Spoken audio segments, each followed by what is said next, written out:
This is 1480 KRAE Cheyenne.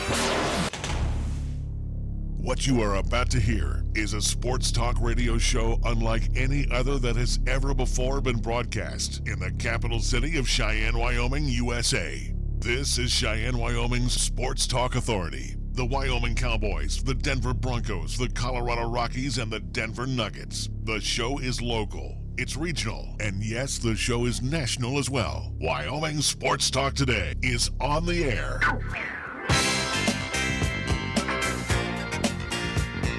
If they're talking sports on the radio in Cheyenne, this is the place it happens. This is Wyoming Sports Talk Today.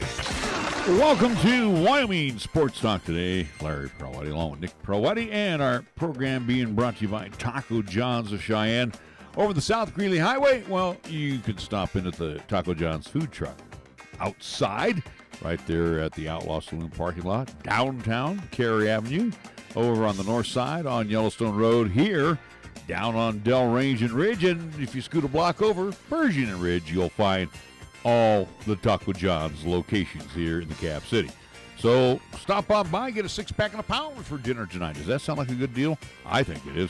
Taco John's of Cheyenne. Key of Cheyenne over on Nation Way. The 20s are muscling their way in right now. That means the 19s got to go. So when they got to go, that means AJ is going to wheel and deal with you. So stop on by, test drive one of the many great Kia automobiles on the lot today at Kia of Cheyenne on Nation Way. Platte Valley Bank Types 2 over on the east side at the corner of College and Pershing. Of course, the original location on Vanda High. Again, all the banking services you come to know and expect from Platte Valley Bank, but they offer even more. When you're wondering what more could be, well, you need to stop on in and talk with our good friends over at Platte Valley Bank. Chick-fil-A at the corner of Windmill and Del Range, right across from Powers Field, and Menards. On the menu is their mac and cheese. It has been a huge hit, and for a limited time, they are offering to you their frosted caramel coffee. Serving up 3 squares, breakfast, lunch, and dinner, Monday through Saturday with 2 convenient drive-thrus, or just stop inside and dine at Chick-fil-A, Windmill, and Del Range. Medicap Pharmacy for all your pharmaceutical needs. Now, again, you can shop inside or you can use the convenient drive-thru. Same location as always, Bluegrass Circle, next door to Texas Roadhouse, open Monday through Saturday. Lennox Auto Body, the Auto and Truck Repair Center on Dunn Avenue, the Auto Glass and Detail Center over on Pershing Boulevard. Remember, it's not clean until it's Lennox clean. All part of Lennox Enterprises, serving our needs in this area for a quarter century. Congratulations to Dick Lennox and the tradition being carried on by his daughter, Heather. First Year Bank over at 1508 Stillwater Avenue, again offering some great CD rates right now, open Monday through Friday. Oh, by the way, they are co-sponsors of the End to Alzheimer's Walk. So, again, that's coming up on the 28th of September. That'll be taking place in Lions Park. And we want to thank Mondello's Pizzeria. Pie that is the best, especially when Joe makes it, because it's always fresh, it's always delicious. Fresh made dough, fresh baked bread for those delicious sandwiches, or maybe you want to go with a calzone or a stromboli. There's plenty to dine from on the menu over at Mondello's Pizzeria. Fixture in our area for almost 5 decades. Mondello's Pizzeria, 1507 Stillwater Avenue, Suite D in the Greenway Commons. And let's get things underway. It's scoreboard time. It's brought to you by Pepsi of Cheyenne. We'll go first to Nick. It'll be a quick one on my side for LCCC women's volleyball last night at home, as it was part of that Spike Out Polio night there at the RAC, as LCCC took on Otero Junior College. Unfortunately for LCCC, it was another loss, as they lost 3-1. So with that loss from last night, LCCC is 1-13 overall on this season. Do want to remind folks, coming up this Friday here on 1480 KRAE, 101.1 FM, 1480KRAE.com is where you can hear the contest video-wise on Periscope, via Twitter, and also to the 1480 KRAE YouTube channel. We will have Cheyenne South once again, as they will be back-to-back games at South High, at least high school, there at Fighting Bison Stadium, as they'll play host to Cheyenne East, the Thunderbirds, as they come in looking to get a little vengeance, so to speak, after their loss to Thunder Basin. But again, that will be a 6 o'clock kickoff, 5:30 tentative pregame show here on 1480 KRAE, and looking forward to that contest again. It is Week 3, Game 4 for us here in 2019. And the crowd last night for the LCCC Lady Golden Eagles? It's kind of... it could have been better. It could have been better. All right, but again, thank you to those that attended last night's event. I think in total, because we won't have at least time to talk. We're kind of busy today. Nearly $700 were raised for In Polio Now, again, which goes directly all those proceeds. So, again, at least a nice little check that was given out to the Rotary clubs here in town. Thank you to all that donated in last night's cause. Major League Baseball, some matinee performances. They are into the top of the sixth inning at Coors Field. Rockies leading the Mets by the count of 3-2. Top of the fifth in the Coliseum. In Oaktown, it's the Royals and the Athletics scoreless with zeros on the board. The Diamondbacks at Chase are leading the Marlins 4-3. They have moved to the bottom of the fifth inning. One final already in the books. Cardinals have defeated the Nationals 5-1 at Busch. Getting underway before we get out here around 4:35 today, Angels-Yankees again at Yankee Stadium. 5 o'clock games, the M's of the Pirates at PNC, interleague play. Blue Jays-Orioles at Oriole Park at Camden Yards. Motor City Kitties of Detroit, Indians at Progressive Field. The Giants and the Red Sox tonight at Fenway. Does Bruce Bochy grab career win number 2,000 as a manager? Jeff Schmarza will be on the hill hoping to help that cause this evening for San Francisco. It will be the Phils and the Bravos at SunTrust Park in Cumberland, Georgia. 5:40, Padres Brewers at Miller Park. White Sox Twins at 5:40 at Target Field. 6 o'clock game will have the Reds and the Cubs at Wrigley. Rays Dodgers at 6:10. Yes, kind of a matinee performance at Chavez Ravine. At least it'll be daylight. And it will be the Astros and the Rangers at Minute Maid. And that will be the battle for the Lone Star State also at 6:10. Our scoreboard brought to you by Pepsi of Cheyenne. At Mountain Dew, we say here's to the doers. The people who know you gotta do what you gotta do.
Choice, the local choice, the right choice for you.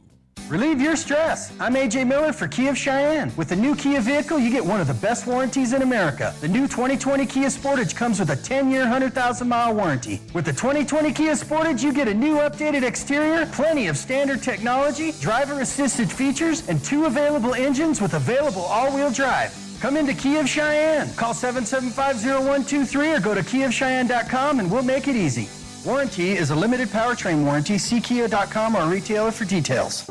Cheyenne Regional Medical Center is now the first and only hospital in Wyoming to provide the DAT scan and Exhuman medical imaging procedures. DAT scan is non-invasive and offers more accuracy when diagnosing Parkinson's disease. The Exhuman tests men who have previously had prostate cancer, allowing physicians to see if a patient's prostate cancer has returned. Cheyenne Regional is committed to diagnosing patients faster so they can receive quick and accurate treatment. To see if these medical imaging procedures are right for you, please talk to your current healthcare provider. When you say Mondello Pizzeria, think authentic Italian. When you say Mondello Pizzeria, think made fresh from scratch.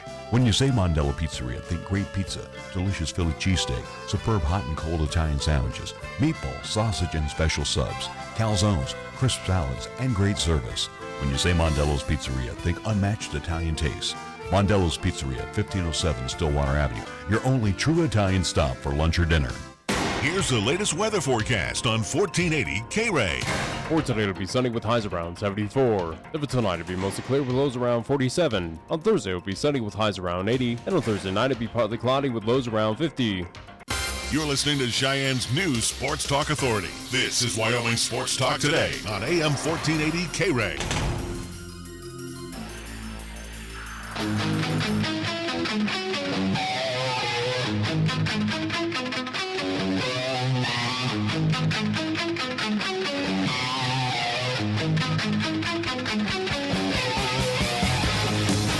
a good Wednesday afternoon, halfway home to the weekend. Welcome to Wyoming Sports Talk today. I'm Larry Proetti, along with Sonny Boy across the way, Nick Proetti. Full program today. We are going to be talking to the likes of Greg Cronin, Colorado Eagles head coach. It's time to talk hockey already. We got Dekota Gregory, University of Tulsa football insider for the Tulsa World, joining us. We will also be talking with Seth Glause, who is the LCCC rodeo coach. He also has a special guest for us today, too, as we'll be talking with one of his members of the team. I do believe Ian McGivney will be joining us. Mm-hmm. But first, we head over to Laramie, Wyoming, and the University of Wyoming, and we get a chance to talk to another good friend, Kevin McKinney, UW Senior Associate Athletic Director. Kevin, wonderful to talk with you once again. Haven't spoken to you in a month and a half. I apologize. I just haven't had a chance to run into you yet. It's okay. It's always good to talk to you guys. Kevin, I'm going to go first away from the crux of our conversation. I'll let Nick jump in on that here, but this is a great time of year as we've had a chance to talk to all of our high school athletic directors, as well as over at LCCC, Dr. Cindy Henning, the interim athletic director. But right now, the outdoor sports are, kind of highlighted with, cross country and soccer. Of course, I know we have volleyball inside, but the bottom line is there's just so much going on at the University of Wyoming, including football. Well, this is one of the two busiest times of the year.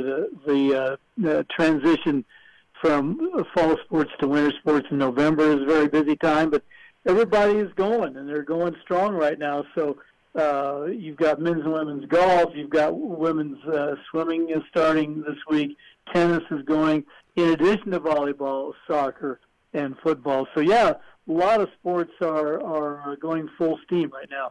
Kevin, I'm going to ask you this question, and again, I know this should be more geared to Athletic Director Tom Burton, but again, you know the heartbeat of the University of Wyoming, and it may not happen in your lifetime or mine, but do you foresee in the future additional collegiate athletics joining the roster? And I'll throw out a couple like lacrosse, for example, or maybe men's soccer. Or could baseball return back? Yeah, even could baseball return, because, again, baseball gets a lot of press here in this part of the world. Or women's softball. I mean, can you foresee that might coming to the roster in Laramie? Well, it's really hard to predict that. I will say this, that in general, the history of college athletics, once a sport has been eliminated, it's really hard to bring it back and sustain it. There might be a time where some sports could be added, but the way budgets are and the way money is, it's very difficult to begin a new sport, and it's just a very expensive proposition. And here at Wyoming, at least, we do everything we can to just keep the ones we have doing well. So I would never say never, for sure, but I think that it's probably improbable at this point. Who knows what's going to happen down the road? If I win the lottery, we'll add a couple more. I can tell you that. Or the Powerball. But it's difficult to do. It's so expensive, you guys, to start a new sport and then to sustain it. And you always have to look at the Title IX issues that are involved. So it's very difficult. I was asked this the other day about women's softball, since softball has been added to the high school rosters this year, or I guess starting next year. So, but it's just really difficult to do that, no doubt. All right, so let's put a smile on everyone's face, including yourself. 7 in a row, dating back to last year, 4 to end the season, 3 to kick off the football season. And I'm not going to diss on the ball game on Saturday, but 3-0, I mean, that's good enough, and the fans are starting to enjoy Cowboy football again. Oh, I think so, and I've heard a lot about how the game went on Saturday. and we all would like to see some things differently. There's no doubt, including the players themselves. But it's sure easier to improve and work on different things when you're undefeated than when you've already lost a couple. And we've certainly experienced over these this most recent past that we didn't get off to this good of a start, and you're working on things having lost a couple games. So this is a much better way to go about it. Improve while you're winning games. That's awesome. But yeah, I think everybody's really excited about it. Everybody knows there's going to be a tough one coming up on Saturday, but they're working hard to correct some things and adjust some things, and so always look for improvement in the next one. Yeah, without a doubt. Now, I want to go back, at least not focusing on the past two games for the Wyoming Cowboys, again, as they had their struggles against my mighty Idaho Vandals, and that's just a tongue-in-cheek kind of comment there, Kevin. But I want to go back to week one for the Wyoming Cowboys there in Laramie, taking on the Mizzou Tigers, where Mizzou comes into that game about an 18-point favorite, a heavy underdog for the Wyoming Cowboys, but found a way to pull off the upset as the crowd storms the field there in Laramie. But with that win, again, win for Craig Bohl against a Power 5 team, especially Mizzou out of the SEC.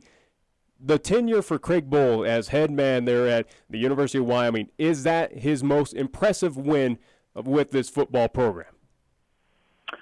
Well, I would say it probably is just because of the opponent. The Boise win here was a great one in the league, and certainly was one of our most exciting. But I would say, just in terms of all the things you said, Nick, the P5 and a program of that stature, it was a heck of a win. And the Cowboys we've been fortunate to bring teams in from the Power 5 schools and didn't do so well. So it was a great victory on so many levels. But to beat an SEC team, I'd say that was probably his signature win thus far. We look at the most recent win with over the Idaho Vandals. Again, it's the final numbers that matter. But we're hearing, and we talk about it too. And that's what the talking heads do. Kevin, the passing game is on a milk carton right now. We throw the football, but we're just having a hard time getting that thing to mesh with the running game. Yeah, there's no doubt, and obviously, if the Cowboys are going to go very far in this league or for the rest of the season, the passing game is going to have to improve a great deal, no doubt about it. So, in his press conference the other day, Craig said it starts with. He said it's not Sean Chambers solely. It starts with the offensive line. And the protection that he got, it goes to the receivers who drop some balls and whatnot, and it goes to Sean. And Sean realizes that, and he understands that. He has to get a lot better. But everybody has to step up and say, you know what, I can play better than that, and I can do a much better job. Sean is a guy that needs confidence in the passing game right now, and when you drop 3 or 4 of those passes, that doesn't help that confidence. I mean, he was wild high in the game. Okay, so that's on him. But some of those throws were very catchable and should have been caught. So he also had some guys in his face on a couple of occasions. So, keep those guys off of him a little bit. In other words, everybody has a share in the way it's gone so far. And if it's going to be any better down the road here, everybody will have to contribute as well. And Craig Bohl did at least refer to that in the press conference, weekly press conference, of saying, hey, we need to get away from our offense being that one-dimensional, and we'll see what happens when they travel down to Tulsa to take on the Golden Hurricane coming up this weekend. But, something as we talk about, we got a good litmus test so far of seeing what the offense is and how it's kind of meshing so far here early on in the season. But something that we talked about, at least ad nauseum in the preseason before we got underway here in 2019, was the question mark as well of being for the Wyoming Cowboys, the defense, with losing a lot of talent on that defensive side. But so far, what we're seeing in these past 3 games, the defense has been very impressive here in 2019. Well, they have, and they've done a good job of getting some takeaways at critical times. Not last Saturday, but in the first 2 games, they're giving up yardage, which isn't a big deal if they don't get in the end zone. So I think they've been really good at when it counts, getting a key third down stop or getting a turnover. And that's what they're going to have to do all year. They're going to have to be opportunistic in that regard. They can improve too, and the pass rush has got to get better, and that probably would be the number one priority for the defense is just get more pressure on the quarterback. I think the secondary's done a good job. They've done a nice job of covering people. And the linebackers, of course, Logan Wilson in the middle of that, they have tackled well. So it's just a matter there, it seems, at least. Just get a little more pressure on the quarterback, and they'll be in pretty good shape. So there is corrections and improvement to be made everywhere, you guys. We know that. And so that's what they're working on each week. And, I think they had a pretty good pass rush against Missouri and Texas State. Did not have as good a pass rush against Petrino last Saturday. So they've got to hone that up. But I've been pleased with the way they've covered guys, and I've been pleased the way they've tackled. The one thing that has surprised me about this team, and it's nice that they're 3-0, is how notoriously slow starters there are. And Kevin, you probably could relate to this when we watch going back even to Missouri, where they surgically dissected the defense for the first couple of drives and went, oh no, but then all of a sudden they came out of that coma, boom. Same thing down at San Marcos, and even a slow start this past Saturday. Do they not realize that game time is when they step on the field and the opponent's on the other side of the field from them? Well, you've got to. Nobody wants to make a habit of having to come back like that. So, believe me, they're certainly talking about it, and they understand that they've got to get off to a better start. As Bold told us the other day, it's really. The biggest part is how you finish, but he goes, it's a concern. You don't want to continue to have to battle back from an early deficit, and it may get to the point where you're too far down and you can't battle back from an early deficit. So, no, they want to get off to a better start, and, they even won the toss and elected to receive, which teams rarely do anymore because they wanted to get off to a good start. And they did get moved down the field, but came away empty. And those are the things that you've got to avoid, and you've got to do a better job of finishing your drives. I want to move away from at least the Wyoming Cowboys, but we'll keep on the theme of just the Mountain West Conference. And, looking at it as we stand here, still non-conference action for the majority of the Mountain West, including at least with the Wyoming Cowboys. But Cowboys get in the SEC win against Mizzou. You look at what Hawaii did on the islands against a few Pac-12 teams, including the likes of Arizona. You see teams like, for instance, again, Boise State getting it done against Florida State. So a lot of Power 5 victories are at least coming across the Mountain West Conference here in the football side of things. What does that mean for the Mountain West Conference? Is that elevating this conference to kind of getting respectability across the nation? And also, too, what does it mean when you're seeing this conference get these wins? Does it add more recruiting eyes to the likes of the Wyoming Cowboys or the Boise State or CSU? Does it add that of what we're seeing here in 2019? Well, I think, Nick, any victory like those that you mentioned is a huge positive for your league. Does this mean that the stock has risen to the point where it might be considered to be a Power 5 league? Couldn't say that. But I think it does help your recruiting. There's no doubt about that. And it does help your stature nationally. There's been some really good Power 5 victories thus far, and I think it demonstrates that there's a number of Group of 5 leagues and programs who, on a certain day, they're as good and they're as capable of beating a Power 5 as anybody, and so there is some equity to a degree, but they are getting more separation, and the dollars and cents tell you that. But I think there's some programs in the Mountain West, just like there are in some other leagues, who are very capable of knocking off Power 5 teams, and they do so. And that really does help with bowls. It helps with recruiting, and it just helps your stock go up. And the more you can do that, I think the more impressed people are nationally. Final thought from me, Kevin, and again, thank you in advance for joining us. We do want to mention that another tough road test. I mean, we've had our problems in Tulsa, so we get the Golden Hurricane at Chapman Stadium this weekend. Talk about.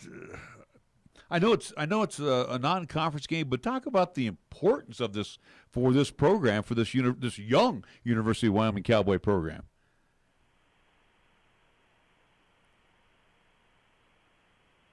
Kevin, are you there? I think we lost Kevin. Hello, can oh, there we go. What did you put us on speaker again? Is that what you did? Or you put me on? I don't know what happened there. You put me on mute. That's what you did, huh? The question I asked Kevin was. I've been trying to do that for years, Larry. Yeah. Hey, you know what? That's the other cat you need to put on mute. Anyway, real quick, the Tulsa Golden Hurricane coming up Saturday at Chapman Stadium. Always a tough place for the Cowboys to play. They may be not the teams that we have faced in the past, but how important is this non-conference game for this young Cowboy team? Well, it is extremely important, and I think that if you're going to go through your league and make some noise, this is the kind of game that you're going to have to win away from home because there'll be some games like this within the league. But I think, if you go down there and lay an egg, then maybe the Missouri game isn't as lustrous as it was. I think a lot of people expect the Cowboys to win this game, although Tulsa is a pretty good football team and very gifted, especially on offense. But you just have to take care of the business at hand, and as Craig Boley says, be 1-0 this week. But it's an important game for Wyoming, and when you have an opportunity on the road to play a team like Tulsa, what you do in that game, I think, really helps you down the road with road games against conference opponents. So it is a very important game, and you want to keep this going. You want to keep this good feeling that everybody has, and while at the same time getting better. And the Cowboys are going to have a better performance Saturday, without question, than they did last week. That's just the way it is. So it's a big game. All right. Unlike Nick, where he's checked out, I'm still checked in. I'm hoping Bochy gets 2,000 tonight. But hey, your Cardinals, you and Pops would be excited right now with this pennant race in that Central Division. Yeah, Dad would be very excited, but he'd also be upset at a couple of the games they let slip away, like Sunday's game. But it's going to be hard. The Cardinals have the toughest schedule of the three teams. Without question, they got the Cubs 7 times, 4 in Wrigley, and just having the Nationals while the Cubs are playing the Padres, that's very difficult. And the Reds are tough, so they've got a tough road to hoe. It's going to be right down to the last day, I think. But it's nothing new for that St. Louis franchise who seems to make it to the playoffs year in and year out. They've been there, done it many a time up there in St. Louis. We're always happy that happens that way, Nick. Kevin, have a safe journey to Tulsa, Oklahoma, and thank you so much for joining us today on Wyoming Sports Talk today. Anytime, you guys.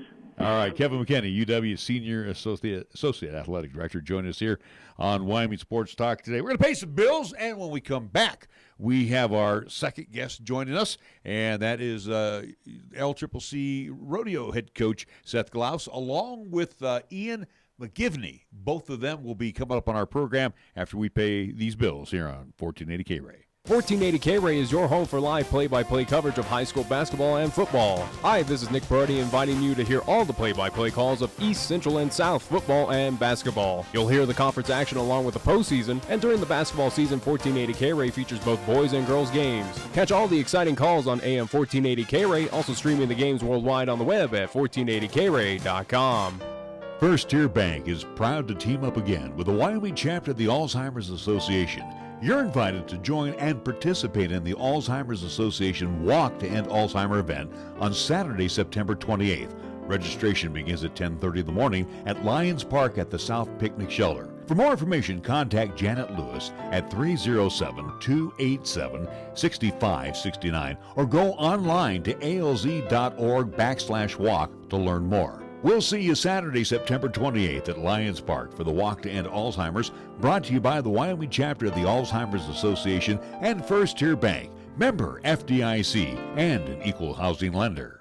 You can actually get something good for your health at a drive-through window. When you order your next prescription from Medicap Pharmacy, call ahead and use our drive-through window. Or you can call for free delivery. You can even log on to Medicap.com and order a prescription refill.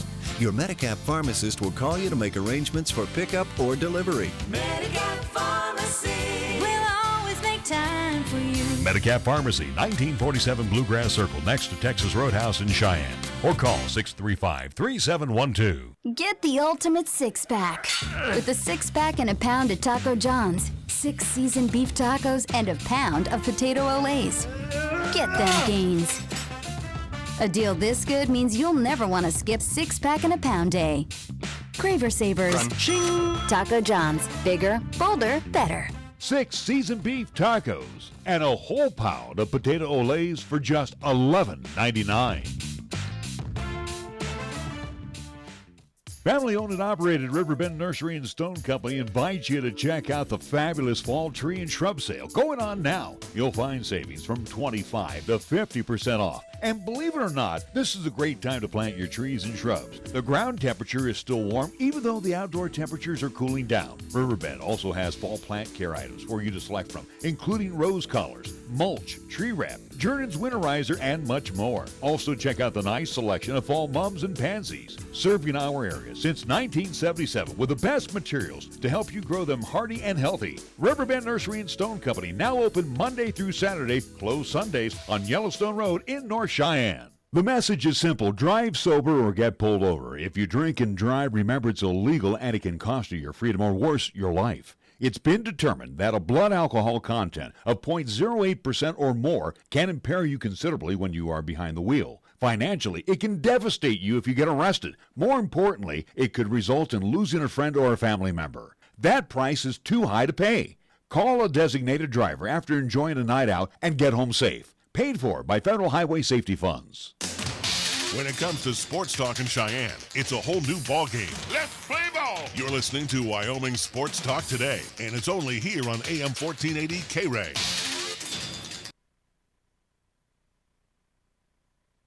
Hey, welcome to Wyoming Sports Talk today. Larry Perlotti, Nick Perlotti, our special guest, LCCC Rodeo coach Seth Glause.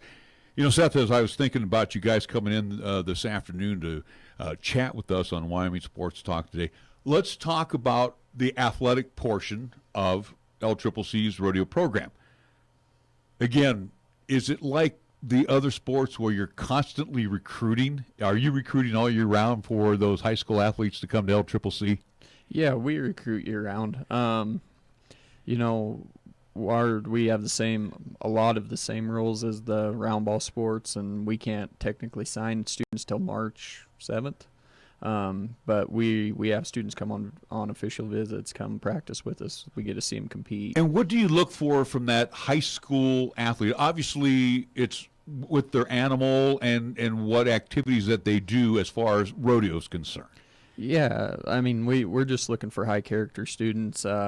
students that compete well and are looking to move up that next level and be successful. And again, too, scholarships are offered, and this is a wonderful thing, especially for the rodeo program as well.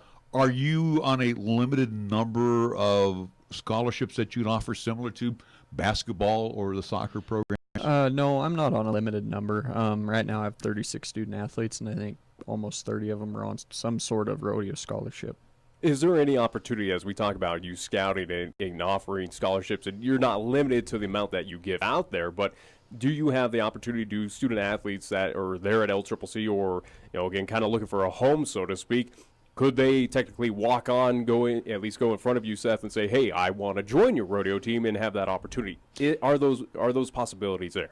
Yeah, we do have a handful of walk-ons, and it's been a good thing to have a few of those students around. I mean, I'm up front with them. I say, hey, if you're going to walk on here, you got to work extra hard. You got to be part of this team and step up and do the things that everybody else is doing and do it at a high level. And so far we've been successful with that and had a lot of good students that have shown up and walked on. And I have students right now that did that last year, and they're now on an athletic scholarship. So as we talk about, you already had an event, at least at Chadron State over this past weekend. We'll get into that, at least the details of how LCCC did out there. But, heading into this new 2019-2020 campaign for LCCC Rodeo, as we look at that, they are athletes, and we talk on the volleyball side with men's and women's soccer of how did your student athletes come into this regular season. We'll ask you the same question as well, too, Sal, at least Seth, of how did your athletes come in, get ready? Were they prepared for that first event at Chadron State? Yeah, I mean, most of my student athletes rodeoed all summer, so I mean, it was a pretty seamless transition. They had students competing at Cheyenne Frontier Days this year, which was awesome. It had a lot of success, and it was cool to see. And then even a lot of them were going to the amateur rodeos and pro rodeos around their respective circuits. So I think everybody come in ready to compete and be able to compete at a high level. Following up on Nick's question, practices. Again, we think of basketball practice, we think of soccer and volleyball practice. What kind of practices do you hold for the youngsters and their animals? Yeah, so we have Monday, Wednesdays we break away, team rope, and run barrels, and then Tuesdays, Thursdays we rope, tie down rope, steer wrestle, and buck rough stock. So each practice is broken down into 2-hour segments. We video and review our videos and try to pick up things that we can improve on and get ready to compete at the next one. Is there a difference from being indoors to outdoors? And again, like you said, you saw a lot of rodeo during the summer, but is there a difference? Do the animals act different? Do the cowboys, cowgirls act different? Can you explain? Yeah, I mean, I personally think that people and animals compete better in different environments. But we've been practicing mainly outside, and our cattle stay a lot fresher, run a lot harder, just give us more opportunities, and we have most of our outside rodeos in the fall, so it's a good thing that we're kind of practicing in the environment that we'll compete in. As we talk about at least your student athletes that you mentioned with at least the steers and all that, as we head into 2019-2020, how was kind of the animals looking out there at LCCC? Again, infamously back a few years ago with the disease and sickness that happened there at LCCC, but heading into this season, how do the animals look so far? Do they come to camp in good shape? Yeah, everything's in good condition. I mean, there's been a few scares with they call it VSV around the Colorado, a little bit in Wyoming and the surrounding states, and the college and everybody's got on board, and we do 72-hour health certificates at coming in, going out. Our students are being diligent about what they're doing with their horses and how they're taking care of them and the cattle and bucking horses, and everything looks good. We have trainers for our student athletes. Do we have a veterinarian that is on board, or do we have a local veterinarian that comes out and makes sure that the animals are safe and sound? Yeah, we have a local vet that we use at the school, and then we have a ag and equine facility manager that takes care of the on-site stuff that we don't need to call the vet in for. As Nick mentioned, the rodeo season's off and running, which you enjoy, and I know your student athletes are all fired up about it. Chadron State, you mentioned the event that went up there. Let's talk about what you saw, what you liked, what you need to improve on, and then we start looking into the future. Yeah, so Chadron went really well for the men's team. We missed a couple opportunities in the short round, but that's some learning. We have a few young students, and that's part of growing and learning how to compete at the next level. Our women's team, we struggled. I'll be honest, that they didn't perform the way they could, and I look for bigger things from them this weekend in Sheridan. Our men's team, I think they're going to be competitive all throughout the year, and have a chance to go to the CNFR. They compete well. We have some veteran leaders, and they're helping them young students come along and do the things that they want to do. So as we talk about Chadron State over this past weekend with that rodeo event that happened Friday 13th, 14th, and the 15th, as we talk about those at least summertime events with Frontier Days, again, payouts for those athletes. Now, technically, this being at least a NJCAA event, again, you're competing under the LCCC moniker. Do these student athletes still get payouts for doing well at Chadron State rodeos or, for instance, Sheridan College? What are there limitations on those payouts? Just kind of give that explanation to those who do not understand the kind of collegiate rodeo side. Yeah, so collegiate rodeo is under the National Intercollegiate Rodeo Association, so our rules are a little bit different from the NJCAA. Our students can compete and earn money, so they pay an entry fee for all the college rodeos and have a chance to win some money and put some money in their pocket. How do they earn their cards to be a professional? So to be a professional, you start out on a permit, and then you have to earn $1,000, and then you're a member card holder in the PRCA. So let's take a look as we go from Chadron. Now you mentioned Sheridan, and again as we take on yet another a good opponent. And again, to me, Seth, don't take this wrong, but I think of these as meets, like swim meets. How points are accumulated and what have you. So tell us a little bit, especially for the listening audience, how LCCC comes away with the win. Yeah, so each long round or each round, there's 60 points up for grabs, and then 60 points up for grabs in the average. So it goes from 60 to 10. So top 6 get points, and then whoever gets the most points at the rodeo wins. It's pretty simple, easy to follow, and I think there's 13 schools in our region. And who's going to be at this particular event besides you and Sheridan?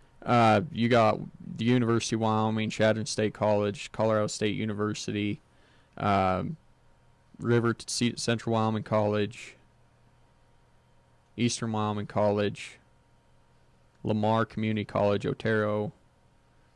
I'm missing one. So there's a lot of people. A good representation, let me finish, though. Do you see pretty much the same faces at most of these rodeos? Yes, so all the schools compete at all the rodeos. So again, at least going from University of Wyoming to Region 9 kind of action on at least here with LCCC, again, as you mentioned, Lamar, Eastern Wyoming, some, again, familiar foes that we know here in the city of Cheyenne. But, as we talk about what was the past weekend at Chadron State, especially on that women's side for LCCC Rodeo, now heading into Sheridan College and preparing, what's kind of been the focus of this week in practice for you, Seth, especially on that women's side to kind of improve them, get to that level that you want them at? Yeah, just last weekend's done. Let's get refocused on what we're doing. The girls, they're really good competitors, and everybody has a bad weekend. We get that, so it's just been a lot of focus, scoring sharp, roping sharp, in the goat tie, and just working on making sure we're getting them flanked and tied and doing the stuff we need to do to be successful. And them girls, they've been working extremely hard, and I'm proud of them and what they've been doing.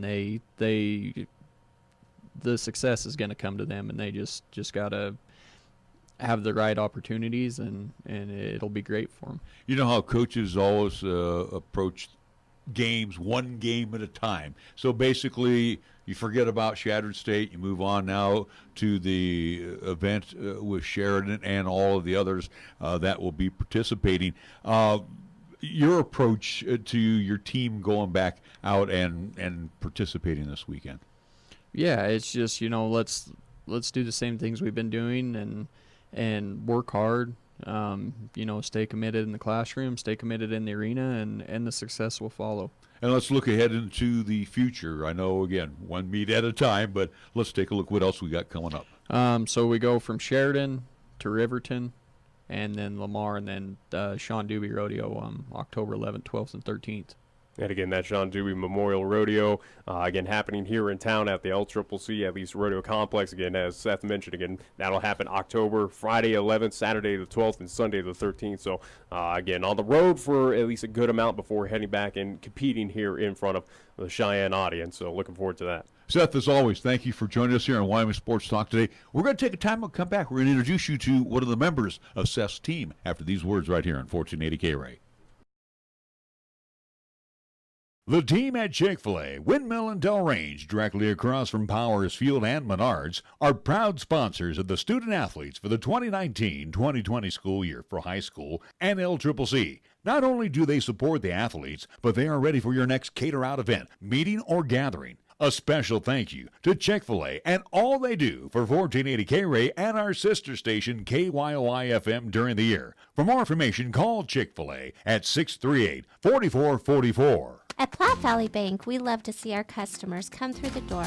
Well, we know life can be busy and you don't always have time to come to the bank. That's why we offer user-friendly online and mobile banking products with features such as bill pay, recurring transfers, mobile deposit, and now digital wallet. At Platte Valley Bank, you can manage your money how you want, when you want. Whether you prefer to bank in person, over the phone, or online, Platte Valley Bank makes it easy to take care of your finances. Platte Valley Bank, member FDIC. Are you thinking about buying a new water heater? You could spend $1,300 or more on a gas-fired water heater. Or you could spend $0 on a top-of-the-line electric water heater from High West Energy. That's right, $0. High West members can upgrade from gas to electric without spending a penny. Don't you wish all decisions were this easy? Go to highwestenergy.com to learn more or call 307-245-3261. High West Energy, the best choice, the local choice, the right choice for you. Relieve your stress. I'm AJ Miller for Kia of Cheyenne. With a new Kia vehicle, you get one of the best warranties in America. The new 2019 Kia Sorento comes with a 10-year, 100,000-mile warranty. 2019 Kia Sorento gives you up to 122 cubic feet of cargo space, 7-passenger seating, available all-wheel drive, and wireless charging for your devices. Come into Kia of Cheyenne, call 775-0123 or go to KiaofCheyenne.com and we'll make it easy. Warranty is a limited powertrain warranty. See Kia.com or a retailer for details.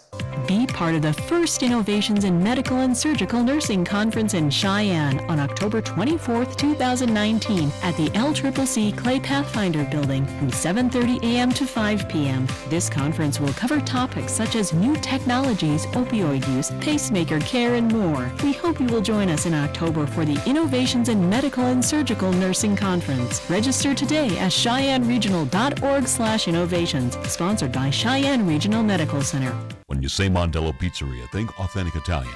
When you say Mondello Pizzeria, think made fresh from scratch. When you say Mondello Pizzeria, think great pizza, delicious Philly cheesesteak, superb hot and cold Italian sandwiches, meatballs, sausage, and special subs, calzones, crisp salads, and great service. When you say Mondello's Pizzeria, think unmatched Italian taste. Mondello's Pizzeria, 1507 Stillwater Avenue, your only true Italian stop for lunch or dinner. Here's the latest weather forecast on 1480 KRAE. For today, it'll be sunny with highs around 74. For tonight, it'll be mostly clear with lows around 47. On Thursday, it'll be sunny with highs around 80. And on Thursday night, it'll be partly cloudy with lows around 50. Tired of lazy and predictable sports talk radio? We know you are. This is Cheyenne's new sports radio home. It's Wyoming Sports Talk Today, and it's right here on AM 1480 KRAE.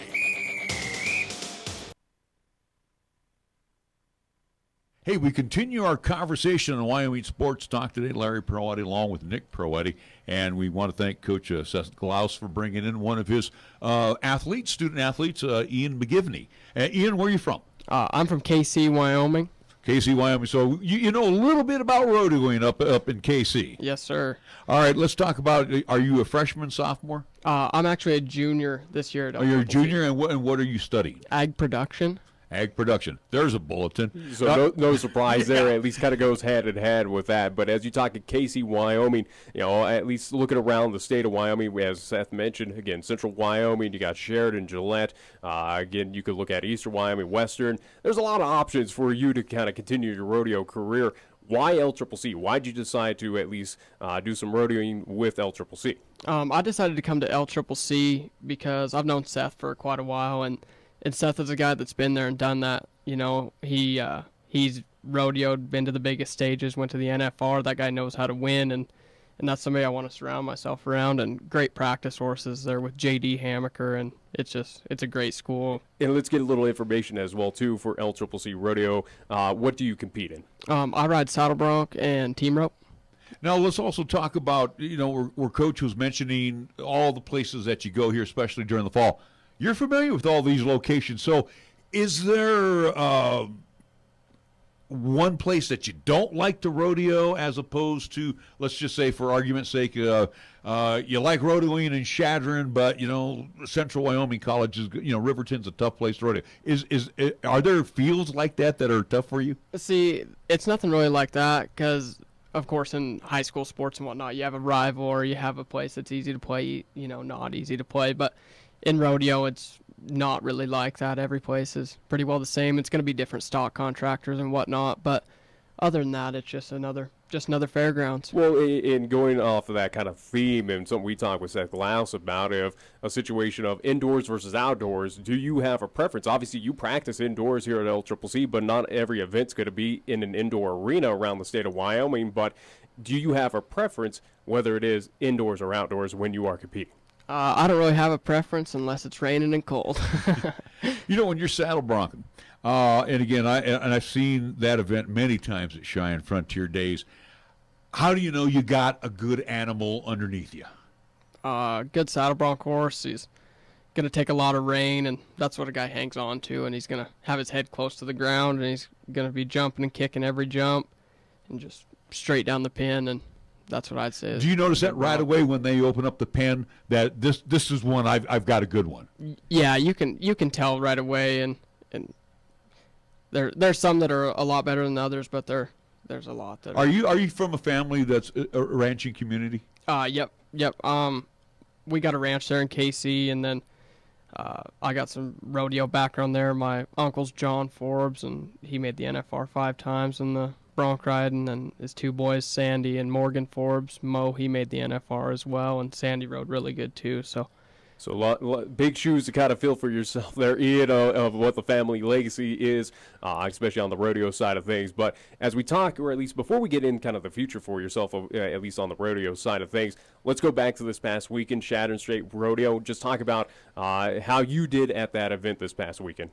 I thought it went really good for the men's team as a whole. Everybody did really good. I ended up winning the long round, had a little bit of a bobble in the short round, got bucked off, so like to have that back, but we'll move on to this week and capitalize.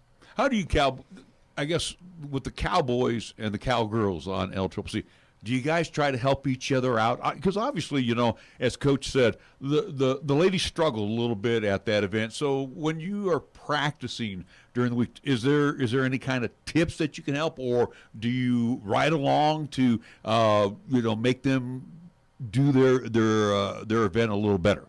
I wouldn't say that there's necessarily any tips like from us anyway. As a guy, I don't know a lot about breakaway roping or running barrels, but darn sure the coaches are helping them out and whatnot, and it's just a lot of encouragement. Hey, it's going to be all right. All right, now we mentioned the Chadron event. What did you do during the summer to keep active? I rodeoed all summer, pro rodeo, and went to probably 20, 30 rodeos this summer, and just stayed in shape doing that. And it's interesting too because you'll talk to a football or basketball or baseball player, and when the season ends, they're like, I take a couple months off.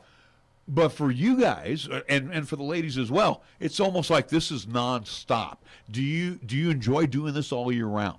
Yeah, there's absolutely nothing else I'd rather do. And just like you said, there's kind of an off season for everybody else, but when you're doing the college rodeo deal, as soon as they get done, the summer run's just kind of kicking off with the pro rodeos, and then and that's when it starts getting really fun. And again, the prize monies as well to help out as well to kind of drive favorite that. place to rodeo besides, I would say, the daddy of them all.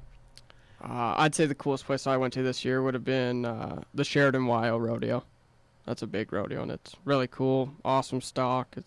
And the fairgrounds are pretty big there, too. Yep. It's a cool place. Without a doubt. Now, as we are underway here, 2019-2020 with LCCC Rodeo, as you talk about a junior, at least being a junior there at LCCC, what goals did you kind of set for yourself? Now, as we talk about as the family ties that you have, again, of that big legacy, obviously college national final rodeo has to be on your radar, but what were some at least goals or aspects that you wanted to focus on this year, at least this season with LCCC?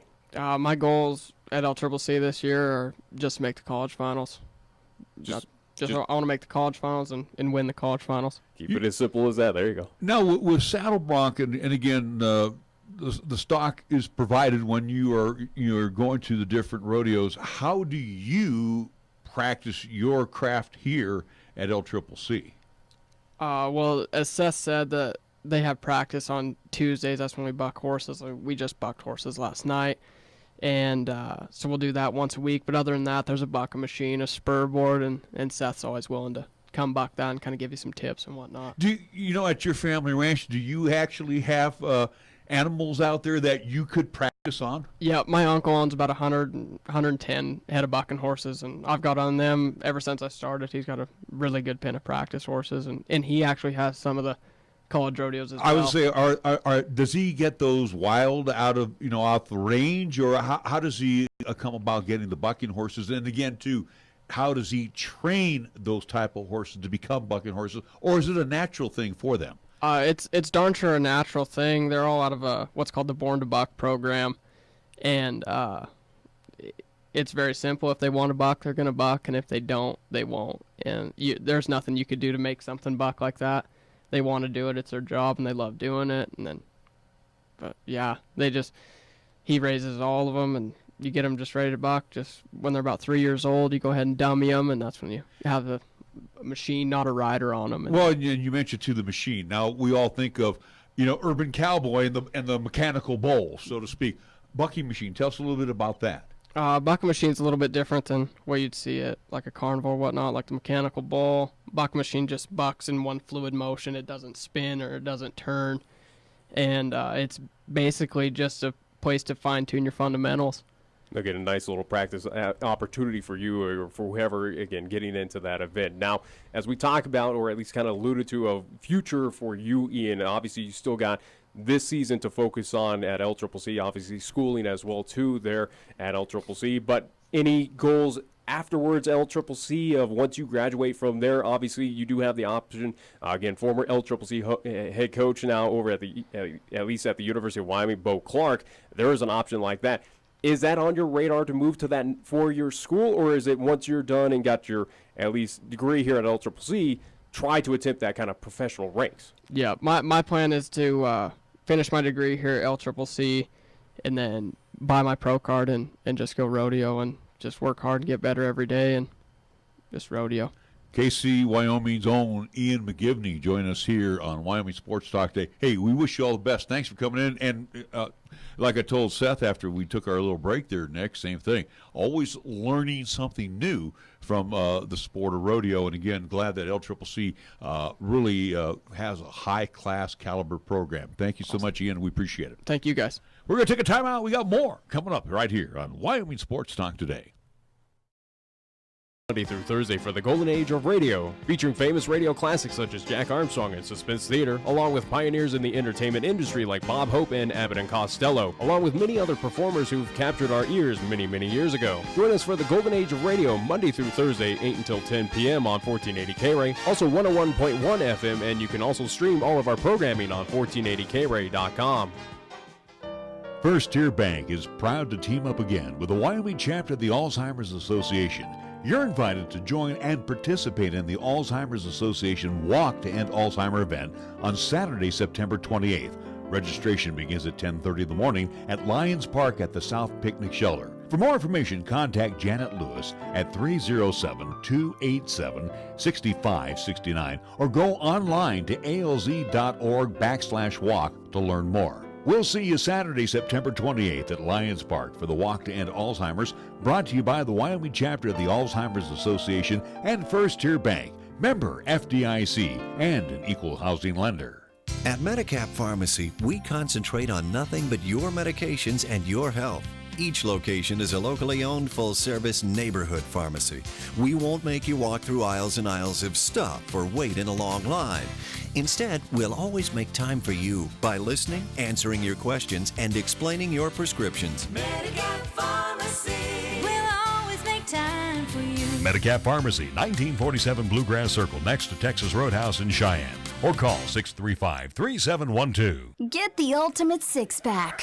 With a six-pack and a pound at Taco John's, 6 seasoned beef tacos, and a pound of potato olays. Get them gains. A deal this good means you'll never want to skip six-pack and a pound day.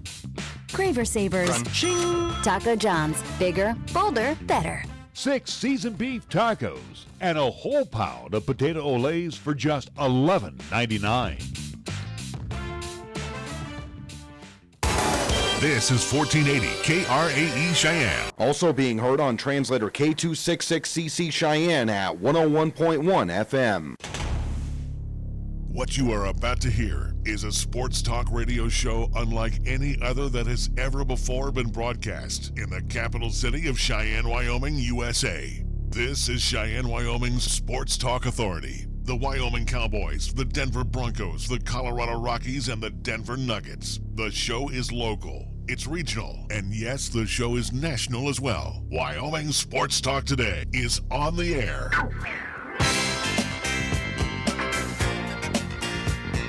If they're talking sports on the radio in Cheyenne, this is the place it happens. This is Wyoming Sports Talk Today. And hour number 2 of Wyoming Sports Talk Today, it is being presented to you by Mondello's Pizzeria. 1507 Stillwater Avenue, Suite D in the Greenway Commons, delicious Paisan cuisine in your tum-tum 7 days a week. And the reputation of Mondello's extends not just Cheyenne-wide, statewide, region-wide. Mondello's Pizzeria, 1507 Stillwater Avenue, Suite D in the Greenway Commons. First Tier Bank's right across the street. Banking done the old-fashioned way. Customer service, you always first and foremost. Again, they are co-sponsors of the End to Alzheimer's Walk coming up on September 28th. That will be in Lions Park on a Saturday morning. So again, get out and do some walking for a great cause. Thank you to First Tier Bank being a co-sponsor with the Alzheimer's Association. Lennox Auto Body, along with the Auto Glass and Detail Center, again, both part of Lennox Enterprises, serving our community. Again, the Lennox family has been doing business here for over a quarter century, and we are so glad that they do business here because, again, when you need your automobile, your truck repaired, it comes back to you factory new. When you need the auto glass replaced or you want it cleaned up inside, it comes back to you factory new. That's the pledge by Lennox Auto Body. They do their best every time for you. Lennox Auto Body and the Auto Glass and Detail Center. Medicap Pharmacy for all your pharmaceutical needs over on Bluegrass Circle. Same location as always, next door to Texas Roadhouse, open Monday through Saturday.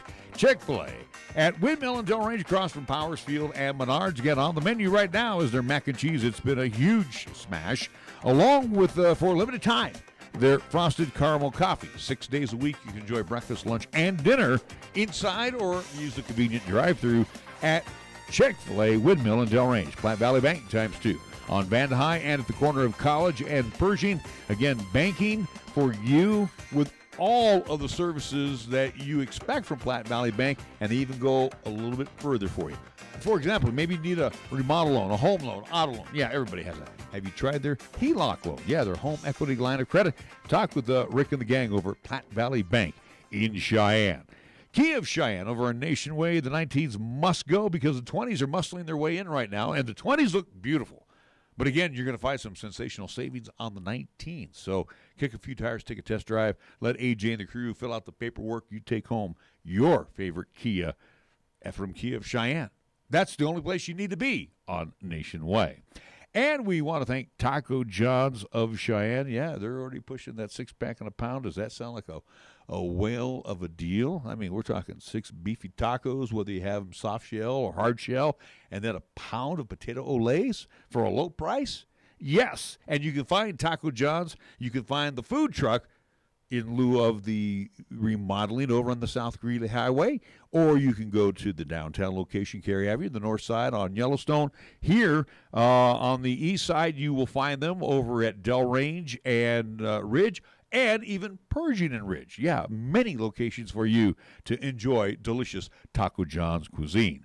And our scoreboard is being brought to you by Pepsi of Cheyenne. We'll go first to Nick. Recapping from last night here in town over at the RAC, LCCC women's volleyball in action as they played host to Otero Junior College. Again, it was a spike polio night there at the RAC. Unfortunately for LCCC, though, they lost that contest 3-1. So with that loss on the season for LCCC women's volleyball, they are 1-13 overall. But the positive note out of last night from that contest, money's raised about nearly $700 for, again, In Polio Now there at LCCC. So, again, congratulations to, at least, again, way to go to LCCC, the athletic department out there, again, and also to LCCC women's volleyball. Again, a nice little check heading to In Polio Now. So, again, a good success outside, at least off the court last night, a part of that contest.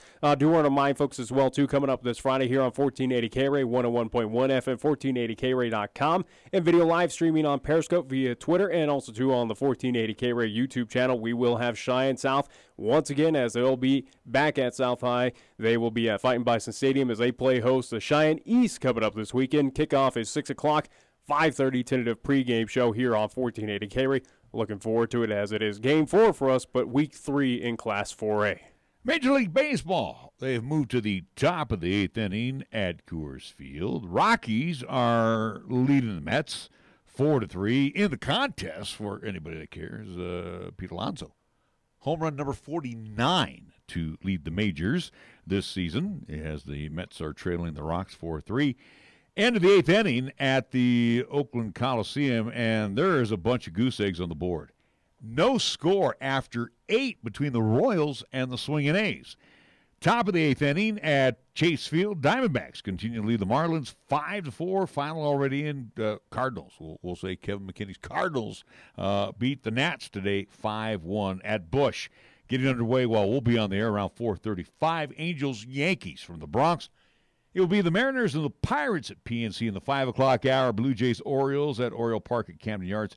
Tigers, Indians 5:10 from Progressive Field. Giants, Red Sox from Fenway at 5:10 as Bruce Bochy and his Giant squad will try to present him with win number 2,000, career win number 2,000. Jeff Marsda to toe the rubber for the Giants. Yolis Shakeen for the Red Sox. At 5:20, Phils and the Bravos at SunTrust Park in Cumberland, Georgia. Padres Brewers 5:40 at Miller Park. Target Field at 5:40. Twins and the White Sox. 6 o'clock game. We'll have the Reds and the Cubs at Wrigley. Rays Dodgers at Dodgers Stadium. And also at 6:10, Rangers Astros. That will be at Minute Maid in the battle for the Lone Star State. Our scoreboard brought to you by Pepsi of Cheyenne. I'm Nate. And I'm Kate. And we're not just literal taste buds. We're best.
Number 1 in Cheyenne. Are you listening?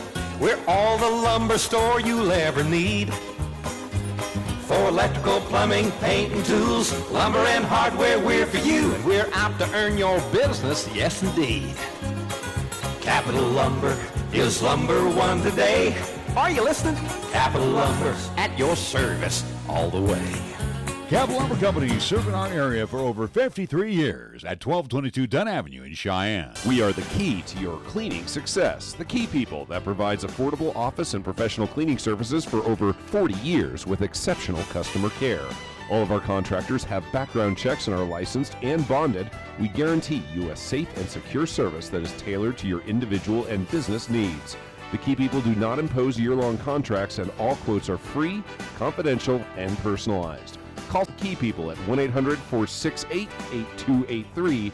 That's 1-800-468-8283. When you say Mondello Pizzeria, think authentic Italian. When you say Mondello Pizzeria, think made fresh from scratch.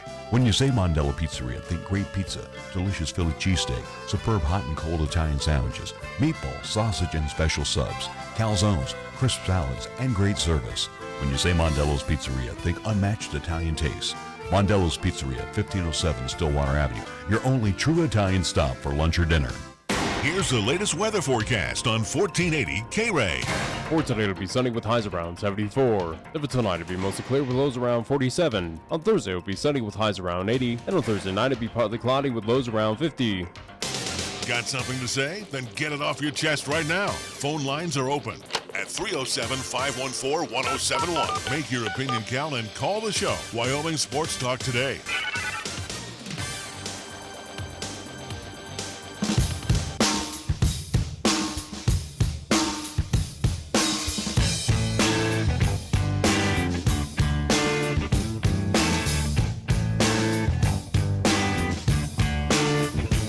Welcome back to Wyoming Sports Talk today. Larry Peroetti along with Nick Peroetti, and we bring on our next special guest, Dekota Gregory, University of Tulsa football insider for the Tulsa World. Dekota, thank you so much for joining us here in Cheyenne, Wyoming today. Appreciate it. Thanks for having me. Now, I'm not going to do the historical thing about this series because the last time these two teams played was 1998. So we're going to throw that out the window. Let's just talk about, first off, let's introduce you to our audience and the Tulsa Golden Hurricane. 1-2 out of the box. They had, again, two very tough losses, to the Oklahoma State Cowboys, also to Michigan State, but you got to win against a Mountain West Conference opponent in San Jose State. So let's talk about the Tulsa Golden Hurricane. What do you know about them, besides everything? Well, they're definitely a lot better than they've been in the past. They could only get better when you win 2 or 3 ball games, but they're just kind of a super tough schedule. And Michigan State and Oklahoma State, and even though they play Oklahoma State at home Saturday, there was more orange in the stadium than blue, just because that's just the way it is around here in Oklahoma. There's more Oklahoma State and OU fans than TU fans. And so even then, they still haven't got to actually have a home game, and they won't probably until Saturday against Wyoming because they kind of was robbed of their first home game. But, yeah, that's unfortunately for this team. They're better than what they've been. However, I don't know if their record will be much better just because of how tough that conference they have, or how tough that schedule that they've already had, and then once they start conference, it gets, just as difficult. It's got to kind of sometimes be a downer because with Tulsa, the Golden Hurricane, been in Oklahoma for, forever, like University of Oklahoma and Oklahoma State, but, it's almost the third wheel. It's tough to get respect, even though the Golden Hurricane has had good seasons here and there. Yeah, they definitely have had great seasons in the past, especially when they're in Conference USA. They were kind of owning Conference USA at one point before they moved up to the American, and it's just one of those things. The TU fans are definitely loyal. However, there are the casual football fans are definitely leaning toward OSU or OU. You have the American Athletic Conference, and again, you got Navy, Memphis, SMU, Tulane, and Houston on one side, and then of course you got UCF, Temple, Cincinnati, South Florida, UConn, East Carolina. This is not too bad of a conference. No, I mean it's only been getting better. I mean their commissioner kind of went on a rant at their media day about the Power 6 thing, and yeah, they tend to lose more to Power 5 teams than win, but I mean it's a tough conference. I mean I think it's better than you want to group them into the group of 5, but I would say out of that they're the best conference, and to the SEC level or anything like that, I think I would rather watch American football than Pac-12. But you got teams like UCF, and I mean Houston's been playing some tough teams. I mean they don't have a great record, but they're trying to put it all on the line and try to get some respect by playing teams like OU the last 2 seasons, and they got a coach that Dana leaves the Big 12 to go to Houston, so obviously he's okay with coaching an American over the Big 12, but it is a lot like the Big 12, I think, just because they love to throw the ball around. There's a lot of good quarterbacks. There's a lot of great offenses, but it's definitely an entertaining conference. Well, also too, you have the Navy in there, and the Navy has been down a little bit, and they're trying to regain top form. And if the midshipmen get back in top form, that makes that conference even that much better. Yeah, I mean, going into this year, I mean, everyone talks about how tough TU's schedule is, but then you look down, and Navy and SMU are those teams that you think, okay, those are 2 wins that TU should pretty easily get. And now, I mean, I think SMU has a game against TCU coming up, so I don't know if they'll be undefeated when they play TU, but as of right now, they're undefeated. And so even those games, just like Montgomery, Philip Montgomery, TU coach, talked about it Monday or Tuesday at his press conference of, he can look at his schedule and there's not one where he feels comfortable that his guys can just line up and be better than them on paper even. Well, again, as we break down, at least with the University of Tulsa, and look at, again, the American Conference, and again, can compare them at least slightly to the Mountain West Conference, again, at least looking at some teams like Boise State, Utah State, that teams that do have the kind of pass-heavy, at least offenses, and also to a conference that does kind of try to punch up to those Power 5s. And, again, so far what we're seeing here in 2019, the Mountain West has had pretty good success against Power 5 opponents, including with Wyoming, again, taking down Missouri over in Laramie in Week 1. But, looking at the Tulsa Hurricane, at least Golden Hurricane, it's a team, as you mentioned, again, very pass, at least heavy. Again, looking at the previous contest against OK State, one Zach Smith, 17 of 30 for 228 yards, 1 TD. But also, too, it's a team that shows that it can be a little even as well on the rushing side of things. Looking back at that Saturday's contest, 158 total yards led by Brooks, who had 107 of them with 2 TDs. So it seems like Tulsa kind of tosses out a pretty even kind of at least look on the offensive side of things. They definitely try to. I mean, the run game is, obviously, as soon as you watch it, you realize their run game is definitely a strength. They have 2 great running backs, and not only Shamari Brooks, but Corey Taylor II is kind of his second guy in a 1-2 punch. He was a little banged up from San Jose State. I don't know if he was full health. I don't know. To the field the first 3 or 4 drives, I think is what it was. So it was kind of all Shamari Brooks. But, yeah, I mean, Zach Smith transferred from Baylor, so he's a guy they have a lot of hope in. But then again, I mean, when you transfer, he's out for a year. And so I think a lot of it is just slowly getting rust off game by game, where even against Michigan State, that was the first time he's had to throw passes with people, coming after him. And he took the first hit he's probably taken in almost 2 years. So as they get it more experience, as well as the offensive line has to improve to give Zach Smith time. That was a big issue. But they've gotten better by game as they get more experience. And he actually, last game was the first time he the same 5. So now it seems like he has his 5 guys he wants to stick with. So, I think as the season goes along, they'll be more and more balanced and have to rely less on that run game. Talk about, at least for the Tulsa Golden Hurricane, of this at least 2019 campaign, obviously starting 1-2, having an option, or at least a possibility to go 2-2 against the Cowboys as they play at home coming up this Saturday. But preseason, as we were headed into 2019 for the University of Tulsa, what were expectations for this team? Was it a team that was anticipated to go bowling this year, compete high up in that American Conference? What were kind of the thoughts with this Golden Hurricane team? I think we're just looking for them to go to maybe crack bowl eligibility. They won't say that. I think that's kind of been something. They won't say, yes, we want to be bowl eligible. However, they have mentioned the 5 or 6 win mark, just because, I mean, I think at the end of the day, they just wanted to improve. I mean, their big thing they kept saying going into the season was they couldn't make 2 or 3 wins become a norm for Tulsa football. And if you do it again, you know, if they only won 2 or 3 games again this year, you know, it's hard for people to remember back. You know, then people just kind of remember Tulsa football as, oh, well, they're going to be bad this year, because that's kind of the persona they've taken on once you start losing, and they didn't want that. They're like, we have to put together so we don't just be known as the program that is going to just win 2 or 3 games, and that's how things are.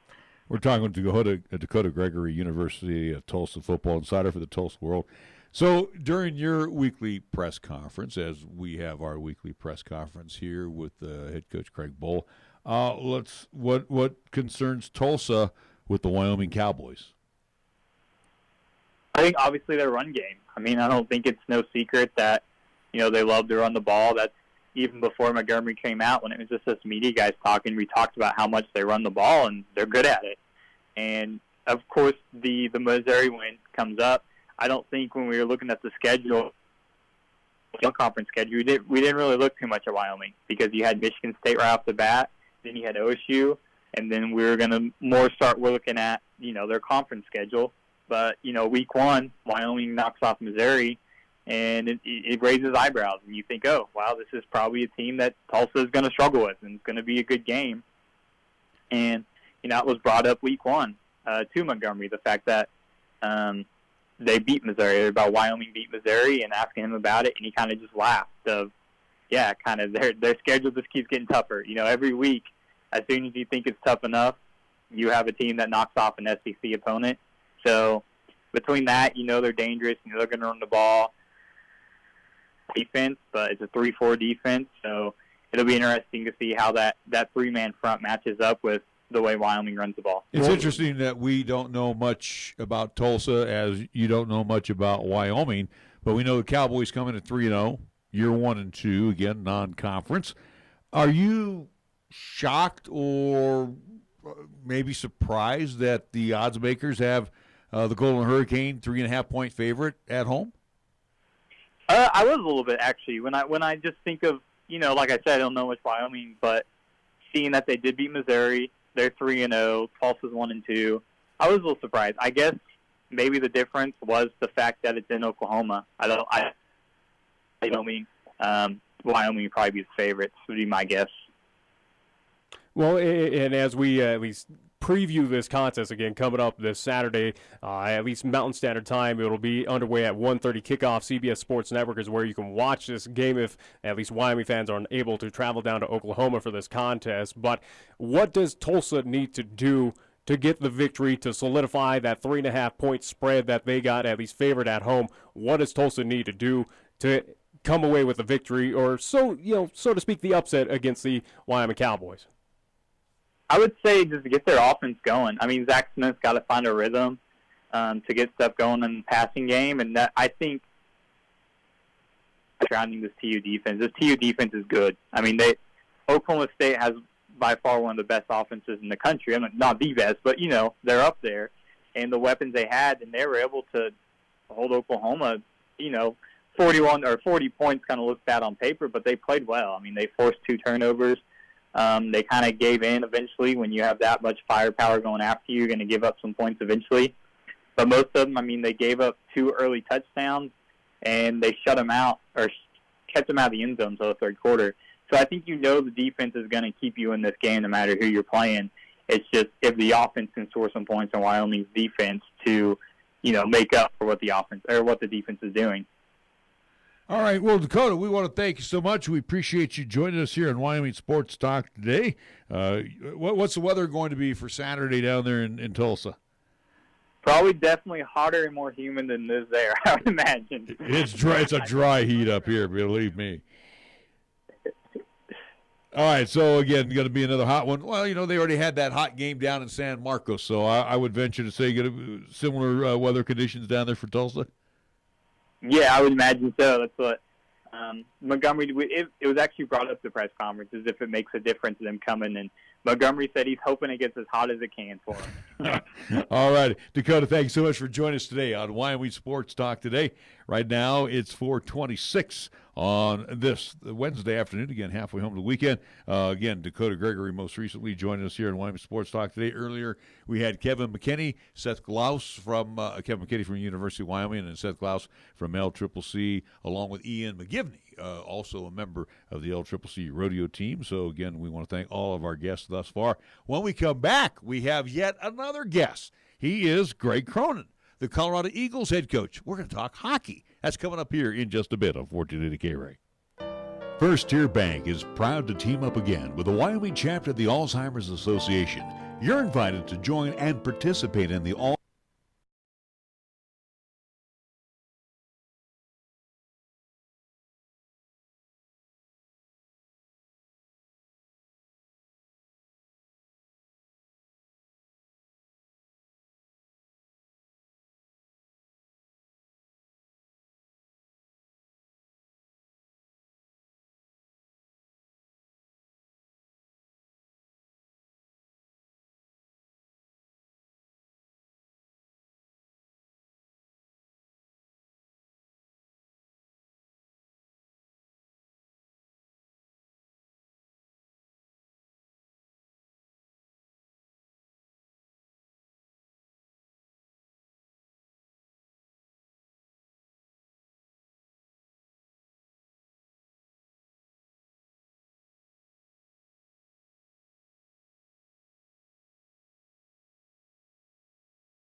Six seasoned beef tacos and a whole pound of potato olays for just $11.99.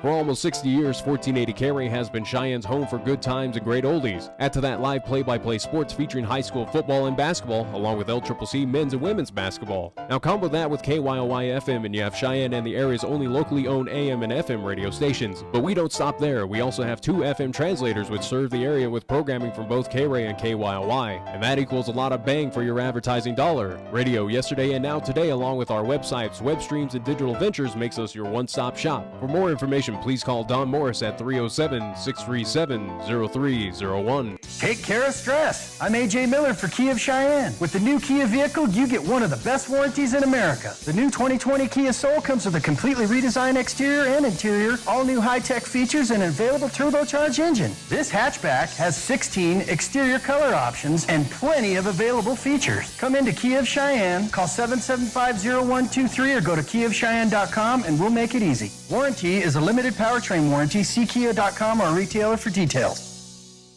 Cheyenne's oldest coin dealer and supplier, the Coin Shop, is proud to serve the community since 1982.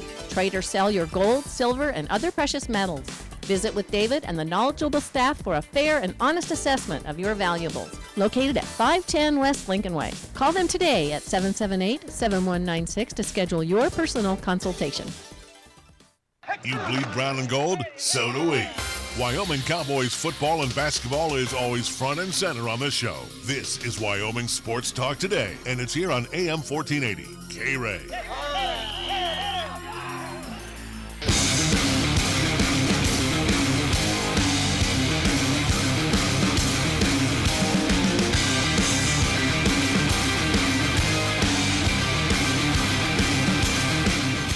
Welcome back to Wyoming Sports Talk today. We have the extreme pleasure now to talk to Colorado Eagles head coach Greg Cronin of the American Hockey League, where the Eagles last year finished 4th in the Pacific Division, again with 36 wins, 27 losses, 4 overtime losses, and a shootout loss. But the bottom line is a successful season. I know obviously the goal is to win the cup in the American Hockey League, Coach, but we'll say a successful first season as well too. Yeah, but making that move up, a successful first season nonetheless.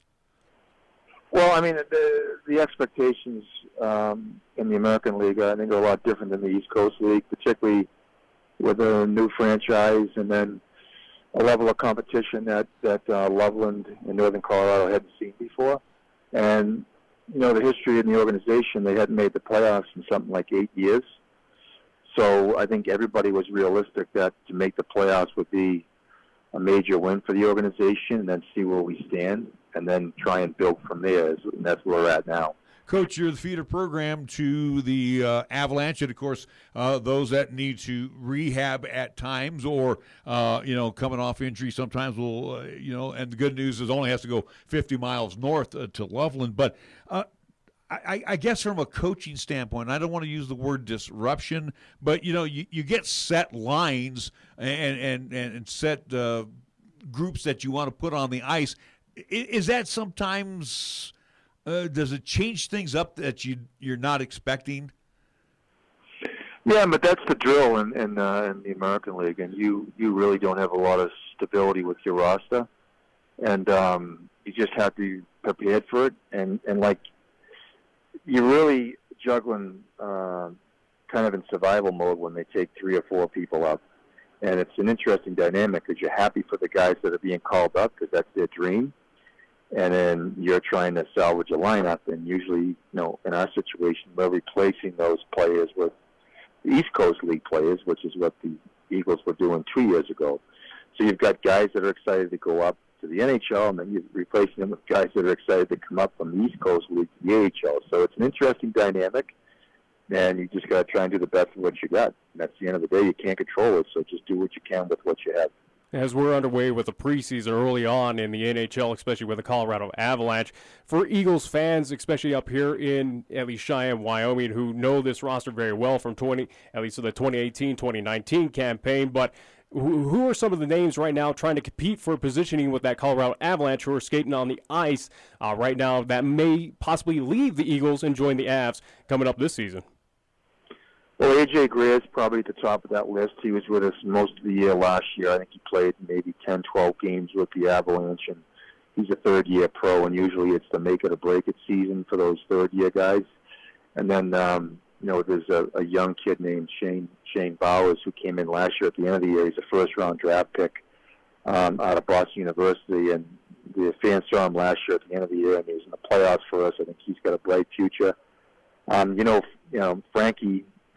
Pavel Francouz, he's up there now, and there's a great example of a guy that came in from nowhere from Europe, played goalie for us last year, and all the fans know Frankie. He was a big catalyst behind our success, and he earned himself a one-way contract. So, he's gone, and we have another goalie coming in named Adam Werner, who's a Swedish goalie. He's like 6'4", and we're very hopeful that he's going to be in and come in and fill Frankie's skates. And talking about at least roster movements for the Colorado Eagles, something that happened during the summertime, around late August, that it was announced that forward Cody Bass, a guy who at least Eagles fans got accustomed to last season, announced that he was going to retire after 12 seasons in professional hockey.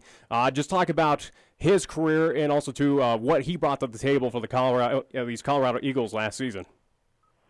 Well, he was a heart and soul guy. Like he's a terrific teammate. He's tough as nails. He was a crowd favorite because of his toughness.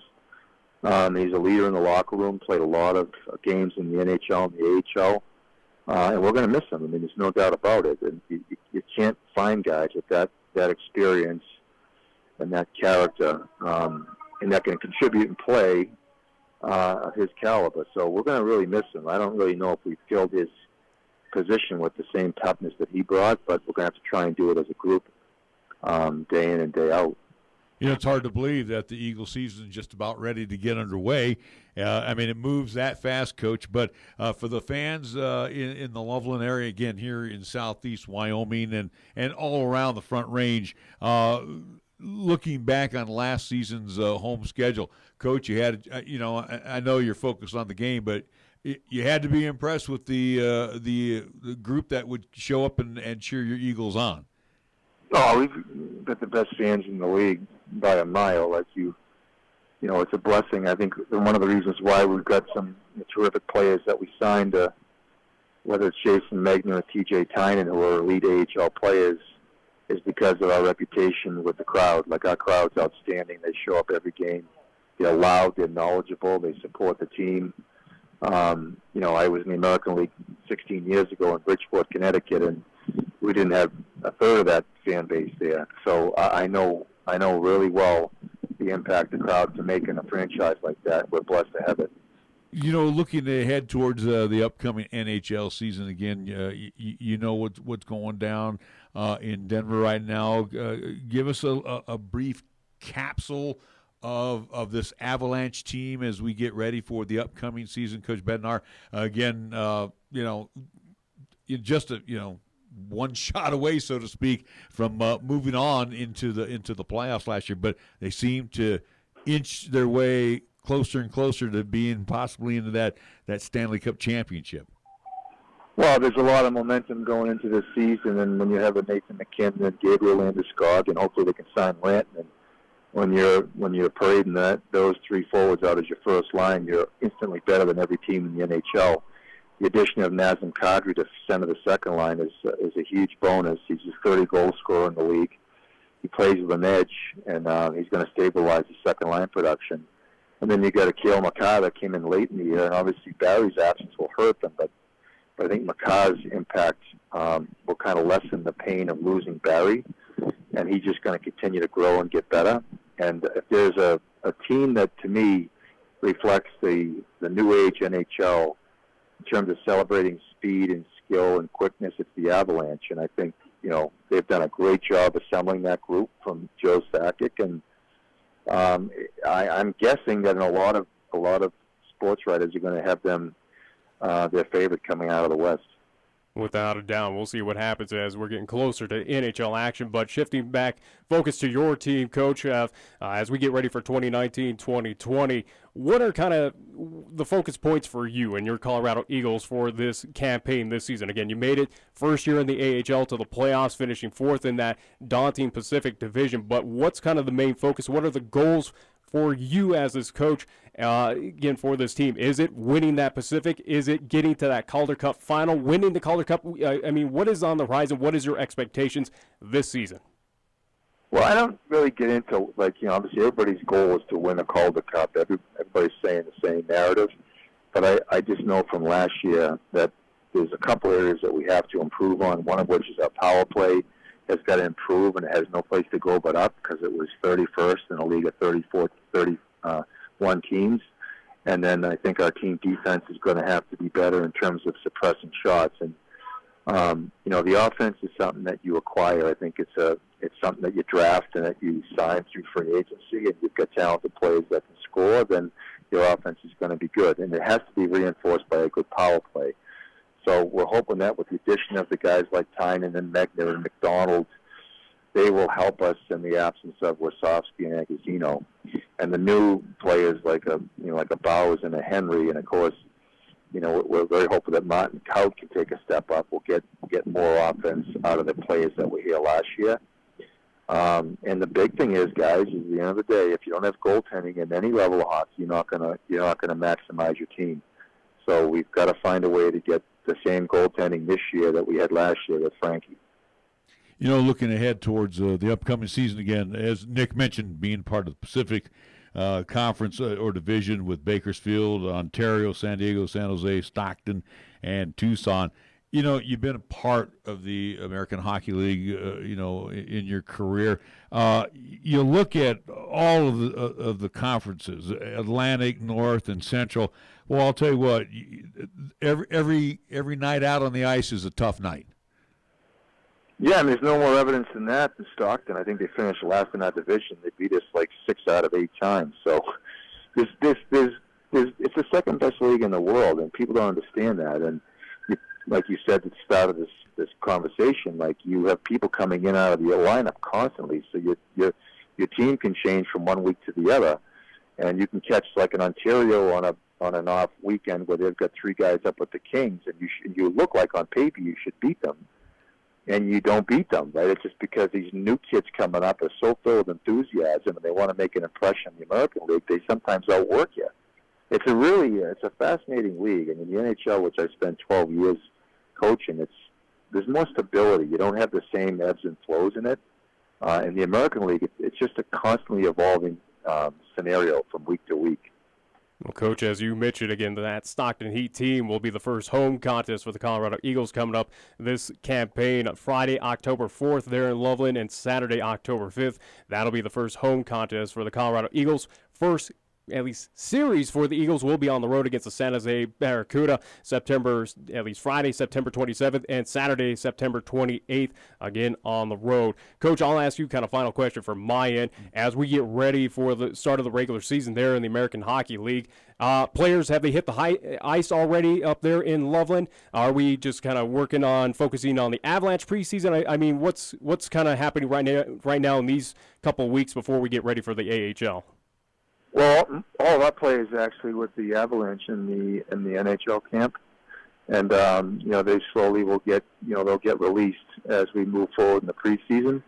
So they're all in good shape, and they're all trying to jockey for positioning in the Avalanche organization. Not necessarily for this year, but like the AJ Greers, they're fighting and scraping and clawing with the Logan O'Connors to stay on with the Avalanche as long as they can. But the next level down, they're getting their experience in the NHL level, and obviously in preparation for their American League experience. And that'll all happen in the next 4 or 5 days. I think on Monday night we'll have a meeting with the group that's in Loveland and talk about the logistics for our training camp. And then the following weekend we'll be in San Jose for that exhibition game. And then that next Monday is when we'll have our team together, and that'll be the cuts from the Avalanche will come down with us. So we'll get a good look at some players that will help us during the year on call-ups from Utah, and we'll try and strengthen the group that we currently have. Well, Coach, we want to wish you all the best as we embark on the 2019-2020 campaign. Again, always exciting times in Loveland, Colorado, especially with the Colorado Eagles. And again, glad to have you back behind the bench. Thank you, guys.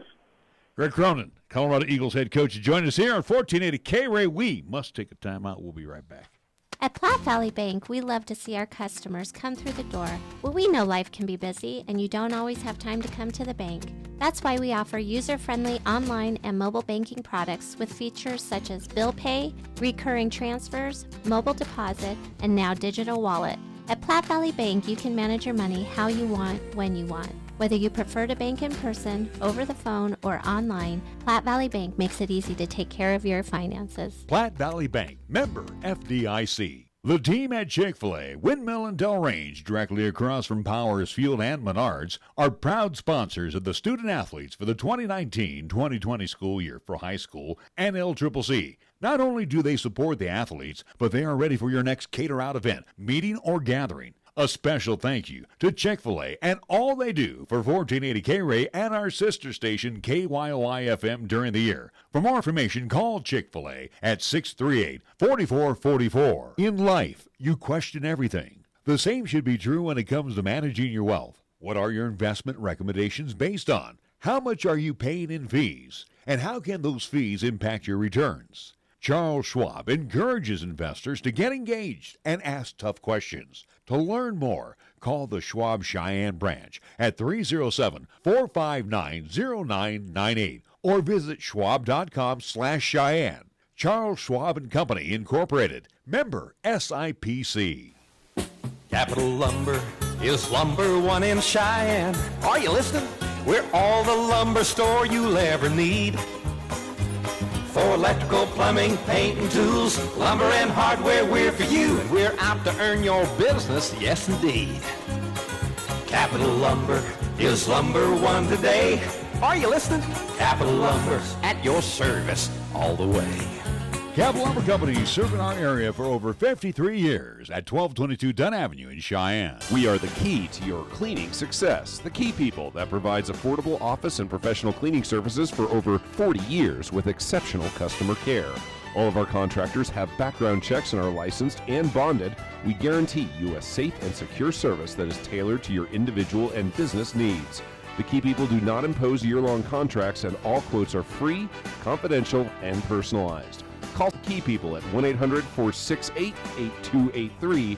That's 1-800-468-8283. If it happens on the diamond, the hardwood, the field, or even the ice, we'll talk about it on Wyoming Sports Talk today. Hi, this is Nick Peretti inviting you to join Larry Peretti and myself each weekday from 3 to 5 p.m. as we, along with our special guests, talk sports locally, regionally, and nationally. And you can chat with us too at 307-514-1071. It's Wyoming Sports Talk today only on 1480 KRAE, and you can stream live with us at 1480krae.com.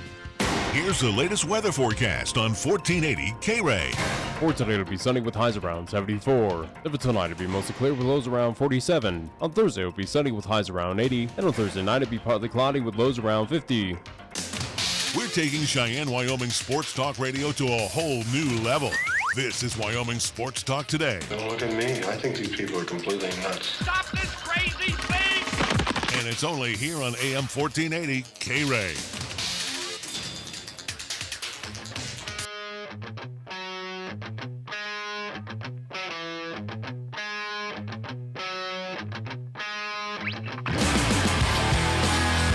Welcome back to Wyoming Sports Talk today. Just a few more minutes on our program. Do want to mention as well, too, as again, we just had head coach Greg Cronin of the Colorado Eagles on our show today. Again, appreciate the Eagles getting that all squared away. Also, too, familiar, at least, voice that we have on here, Kevin McGlew, who at least kind of gets that coordinated for us. So, again, great appreciation to the Colorado Eagles for doing that, at least for us. As we talked about the Colorado Avalanche, we will have special guests, head coach Jared Bednar, on the show at some point in time next week. So looking forward to that, at least, where we'll talk about the pro club and what's kind of the expectations, or at least his thoughts on the 2019-2020 Colorado Avalanche next week. You know, it's interesting, too. I'm glad that you mentioned it. We're going to have Coach Bednar on the program. If you remember last season, every press conference, you notice the guy was never shook up, angry. I mean, he's always. Why should he be? Again, it's a team but he's always even keel all the time, even during a win and a loss. And again, he's just a fun guy to If talk anything, that just tells you that he's level-headed. But again, majority of NHL coaches do have that cool head. Again, you could look at Glenn over with the Vegas Golden Knights. Again, just to name a few, probably your only extreme maybe could be like a Joe Quenneville, who is now with the Florida Panthers. There are some instances, but other than that, though, it's pretty much of level-headed guys throughout that kind of pro league. So I guess that's what you need to win Stanley Cups. But this is also, too, an exciting year where, obviously, I'm not going to say at least emotions or enthusiasm, but I think for Jared Bednar, especially a lot of the offseason talk right now, a lot of hype around the Colorado Avalanche, where we talked about it post the Stanley Cup victory for the St. Louis Blues. Avs were right up there, right behind the Vegas Golden Knights and a few others of being that favorite team to win the Stanley Cup this season. And I think they have a legitimate shot. It's a team that's improved year in and year out since being one of the worst in the league. And we're talking that was about, 3 years ago at this point. Right. It's been a slow build process, but it's going in a very strong positive direction for this Avalanche franchise, where you look at their first instance in the playoffs, flirting close with at least upsetting that Nashville team, that upper echelon team. Right. Last year upsetting the league, at least Vegas Western Golden Knights? Well, no, they upset. How about your Calgary? There you go, your Western Conference point leader again, the Calgary Flames, and then just having at least again stalling out there before making it to the Western Conference final. But against San Jose, right? Yeah. They took San Jose to 7. Yeah. So and again, San that was a controversial Game 7, same like the Vegas. Them and Golden Knights. Yeah. So, but we're talking about a franchise that year in and year out has improved in some aspect. So basically, if you put 2 and 2 together, you anticipate that the Avs should be in the Western Conference Final, or if not, represent that West in the Stanley Cup. And we'll see what happens coming up this season. Again, it's a team that has a lot of talent. They're no longer young and inexperienced. No, you got a lot of vets on this team now, so to speak, and the addition of whoever they bring up from the Colorado Eagles. Again, another successful AAA program in the American Hockey League. Of what we've seen in past couple of seasons, back-to-back Kelly Cup champions in the ECHL in Didn't get a chance to talk to at least Coach Cronin about it, maybe off the cuff, the offseason controversy with the Eagles of keeping the Kelly Cup where the ECHL had to make a new one, but, that's neither here nor there. But an Eagles team that has been consistent in the playoffs, winning championships, and their goal as well, too, and they have a legitimate shot of possibly getting a Calder Cup at some point in time in the American Hockey League. He was going to probably refer you to ownership of the Eagles. The ownership didn't want to comment when I asked for an interview. All right, let's update you here. They moved to the bottom of the ninth, and the Rockies have found yet. And I know you're checked out, but this is for those that care. The Rockies have found another one to wee down their leg. And I'm not checked out. It's more so if I'm select on the Giants, yes, I'm curious to see if Bruce Bochy does get win 2000. Did see all the hype around Mike Yastrzemski last night. With Yaz, Grandpa? Yeah, again, saw the history and all that. Again, it took, certainly divulged into that, but outside of the NL West, again, Dodgers solidified. We know what's going to happen. They're basically fighting for at least home field advantage at this point, which kind of seems like it's slipping away from them at a point. But, again, it's a dogfight. But in MLB, especially in that NL West, I have if anything, it's more so to see how bad the Rockies finish. Let's just say here's another one that they found a way to possibly lose. Bottom of the ninth inning, 1 out. Rockies now trail the Mets 7-4. Good job by the bullpen. Interesting, they've completed 10. And go figure the Mets, who were we're talking weeks ago, were pretty high favorites to make it to the wild card. Now but they took 2 out of 3. They're going to take 2 out of 3 from the Rocks, so they got somewhat healthy. They're not out of it, but again, they're flirting with exiting out of that wild card. But here's the interesting one. They've gone 10 now in the Coliseum. The A's and the Royals are still scoreless. And one of the pitchers duel. There you go. Well, yeah, and one of those pitchers, the A's picked up in the trade deadline, Homer Bailey. And since he has made the move to Oakland, he has pitched very well. 7 shutout innings today for Oakland. So anyway, they are moving now to the top of the 11th. No score there.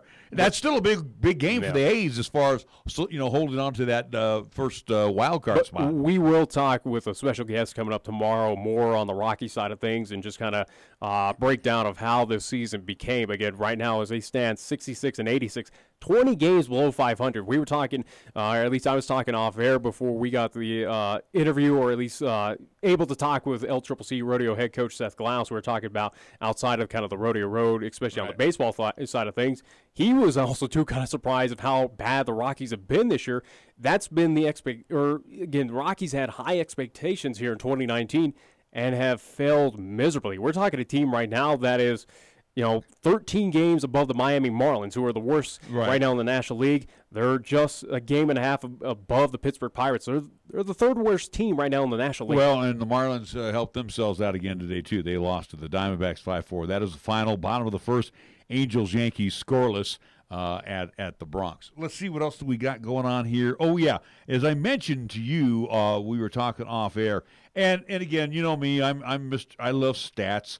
And Pete Alonso from the Mets now has increased his home runs as he has 49 as he hit one today at Coors Field. So he leads Eugenio Suarez from Cincinnati with 47. Yelich, who's shelved, he has 44. Bellinger, Dodgers, has 44. Nolan Arenado, top 5, he has 40. Mike Trout, who is shelved over on the American League side, he has 45. Jorge Soler, Kansas City with 45. Gleyber Torres, 38 for the Yanks. Nelson Cruz, 37 for Minnesota. And Bregman has 37 for Houston. But again, that's just the home run, at least. Get the home run leader, so to speak, of just kind of the close race. Not flirting with at least any Triple Crown. At least and that's why I brought it, because we were talking, with. And I had to correct you. Yeah, you did. And again, because I'm thinking back to 1967. When you didn't realize it happened about 5 seasons ago. With Miguel Cabrera. But it was interesting, as you mentioned, at Fenway Park yesterday, Grandpa Yaz with Mike Yastrzemski.